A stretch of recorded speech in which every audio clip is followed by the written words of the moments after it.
Hey guys, so before I get back to the topic, or before I get on the topic of the Demiurge, um, let me just make explicit what I failed to make explicit in each of the first two of the last videos. That it should go without saying, but I want to make explicit mention of the fact that now that I understand reality to make much more sense,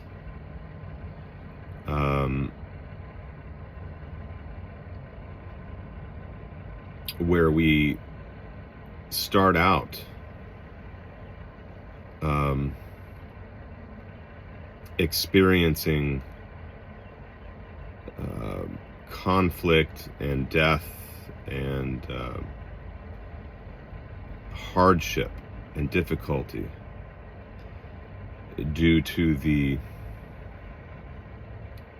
our polar makeup of, the shadow and the light side, and the need to integrate that as crucial and necessary to being a self-realized human being. That, of course, rules out, again, the top-down fall approach of a system like Platonism or Christianity. So it's not only wrong, those views, from an analysis of the dualism they purport to that they profess to be reliable models of reality, but they're also just wrong from the standpoint that I feel they're not really quite capturing the true nature. They're not quite capturing human nature. So I believe that the anthropology of the position I'm taking is also more, I guess, in keeping with our own experience, in keeping with what we know about our inner state and what we know now about psychology through Carl Jung and people like that. So I now understand that we come into existence through the process of evolution. So I no longer am a devolutionist, because at one point, actually, when I first left the church, I took the position I'm now defending, but for whatever reason, something didn't feel right about it, and I walked away from that for a while and went back to more of a top-down model. But then I realized over time that was, once you start adopting or retaining aspects of Platonism and Christianity in terms of anthropology, you then have to sort of compromise in other areas in ways that start to undermine non-duality. And then, of course, that leads to a nonsensical overall model of reality, which we've looked at from a number of different angles on this channel.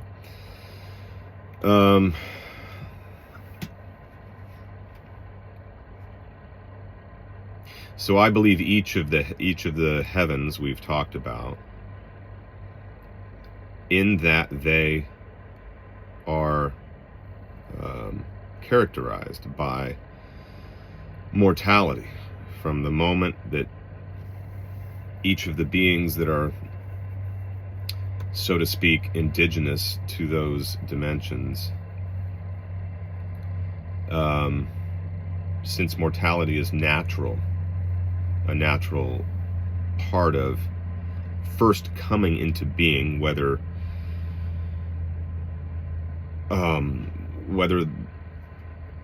that world is the seventh heaven or the first heaven or earth,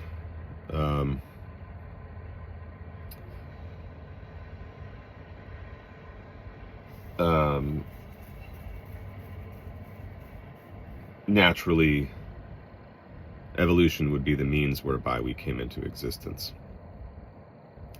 rather than starting out in an immortal or semi-divine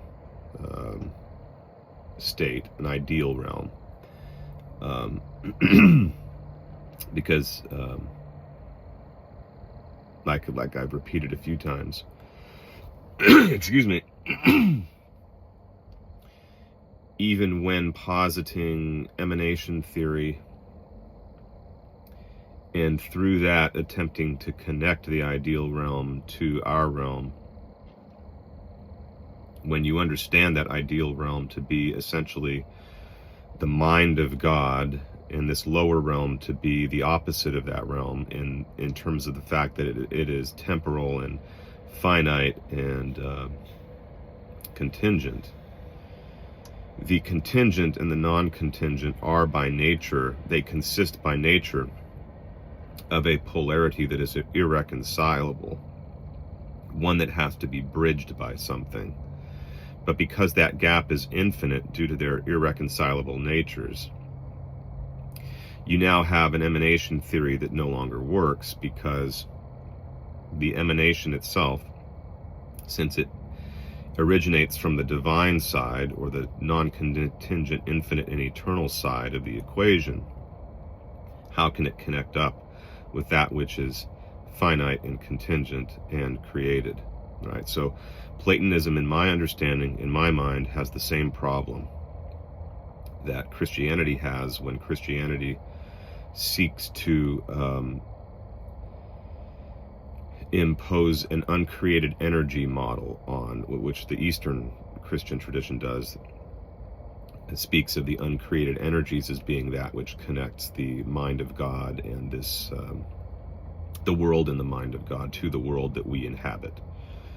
And that is ultimately why, therefore, the Christian doctrine of the incarnation doesn't work, because you can try to patch together, in attempting to sandwich Christ's humanity with the divine person of the second person of the Trinity, all you are simply doing is trying to unite the two things that have to be reconciled to begin with.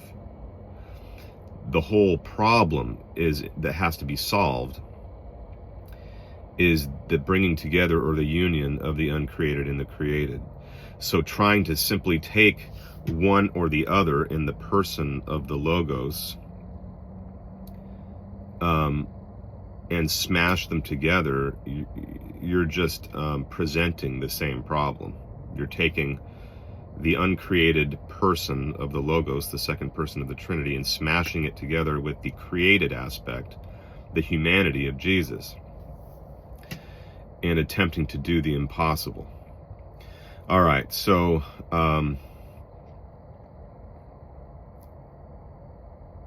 that having been said, and that was necessary background for the topic of this video, because in contemplating the possibility that there are demiurges or semi-divine craftsmen that mold and shape worlds,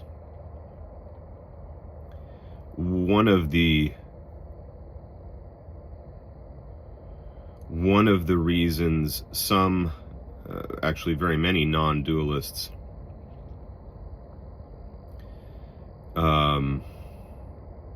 who embrace the idea of demiurgic creations, they won't worship that deity because they consider the work of that deity to be inferior, due to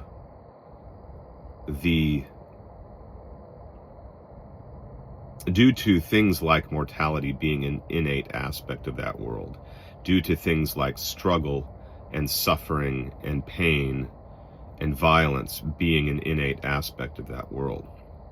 And so, for example, when you listen to people like Dharma Acharya, I forgot his whole title, but he's a convert to Dharma, here in America who has a YouTube channel called Dharma Nation. I remember him talking once about how the reason there are only 1 or 2 temples dedicated to Brahma, as distinct from Brahman, Brahma, one of the Trinity, Brahma, Vishnu, and Shiva, and the reason people in India typically don't worship Brahma or even really venerate him or think about him very much is because he is the demiurge of our world, of this lower physical, supposedly inferior world. Now, I say supposedly because I believe this world deliberately exists the way that it does for a reason. So it may be lower than the other heavens we've discussed in this stacking of 7 heavens. So in that sense, these other heavens are superior in the sense that living and experiencing those realms would be more pleasant than the living out and experiencing of this realm, right? So in that sense, we can say that they are superior. But to say that they are superior in the sense that, to say that a particular realm is superior to another realm, and therefore that type of realm is the only one worthy of the Supreme God creating it, I would say is false. I believe that God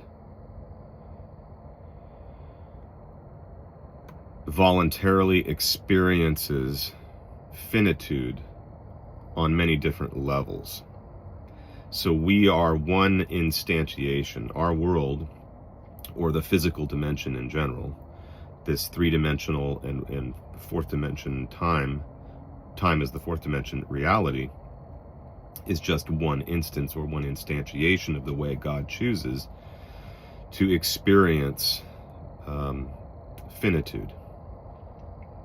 In fact, I don't think God could be God if he wasn't capable or able to experience finitude in that way. In order for God to be infinite, he has to experience reality on every level. So that might sound paradoxical, but when you contemplate it a little bit, it begins to make sense.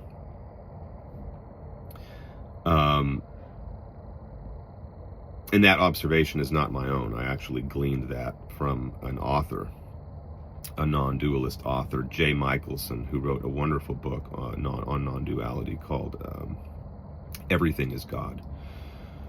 And I highly recommend that if you can get your hands on that book. It's one of the most profound books I ever read, and he has a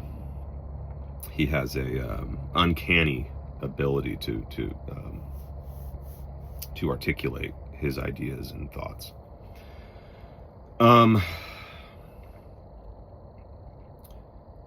So I don't believe that this world was necessarily created by a demiurge simply because we experience these more negative aspects of life, namely immortality, suffering, pain, struggle, hardship, and so on. I believe that's a necessary part of our growth, a necessary part of our evolution, not just biologically, but spiritually. Now, that does not rule out the possibility that demiurges exist and that they have worlds that they have created and will create in the future.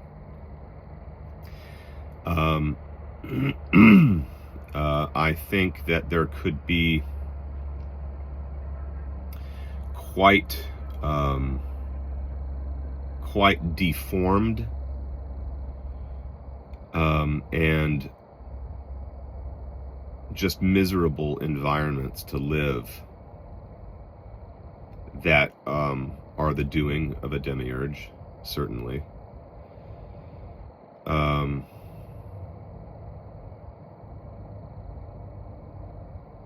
So I tend to think that if there are demiurgic creations, they would be the creation of a less than perfect being at the level of spirituality. So a being that is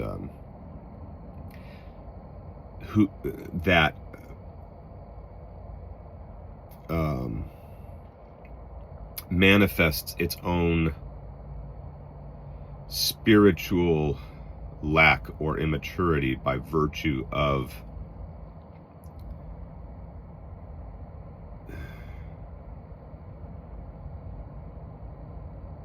the deformed nature of its creation. That does not rule out the possibility that when we are that the possibility that we might at some point be able to act as demiurges once we have acquired a particular level of spiritual evolution. Perhaps even before we have attained to the fullness of self-realization, perhaps we will attain to a level of sophistication and intelligence and power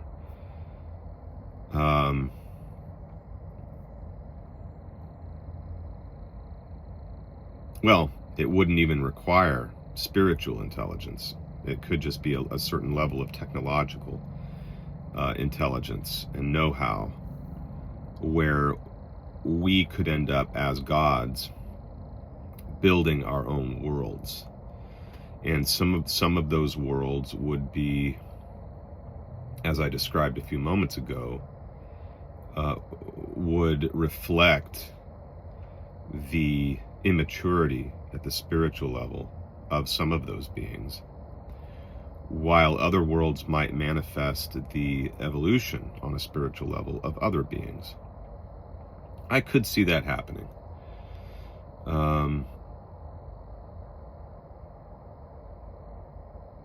But speaking from the perspective of our realm,